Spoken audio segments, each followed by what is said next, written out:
A primeira técnica deste curso básico de oratória é denominada distribuição do olhar.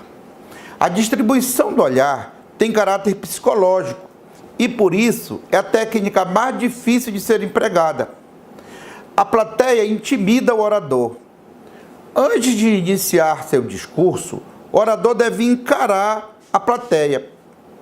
O olhar do orador funciona como um atrativo ao seu público, impedindo que as pessoas se dispersem ou iniciem conversas paralelas. Muitas pessoas cometem erros com relação ao olhar. Os erros mais comuns são os seguintes: fugir com os olhos.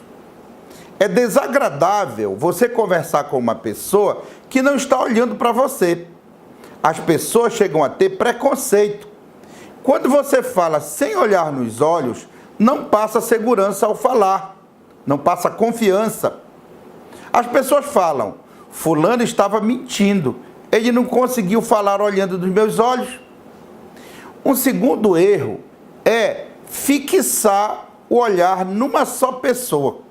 Às vezes, principalmente quando a plateia é dispersa, o orador escolhe focar em alguém que esteja prestando atenção para que ele não fique nervoso. O orador, ao falar, deve contemplar toda a plateia, como se abraçasse cada um dos presentes. Isto é muito comum em sala de aula. Normalmente, o professor olha apenas para os alunos que fazem perguntas e aqueles que não são contemplados se sentem desprestigiados e têm um rendimento comprometido. Um terceiro erro na distribuição do olhar é o que a gente chama olhar para um ponto fixo.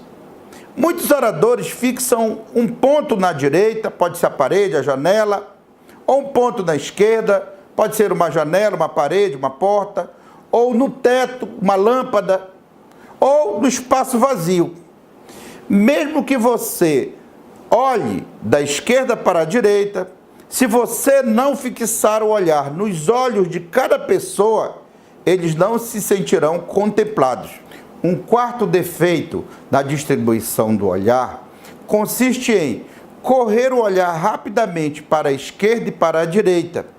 Isto se chama pejorativamente na oratória de olhar para a brisa ou mesa de ping-pong.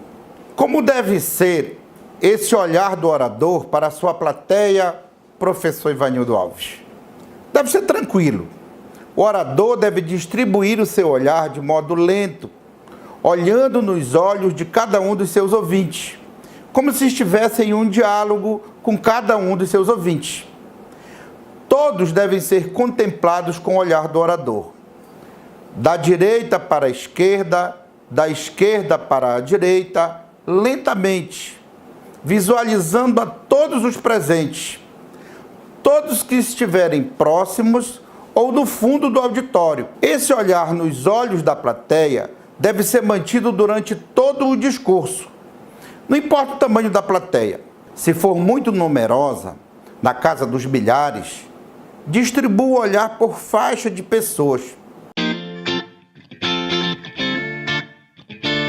Não se esqueça de treinar as técnicas apresentadas neste vídeo.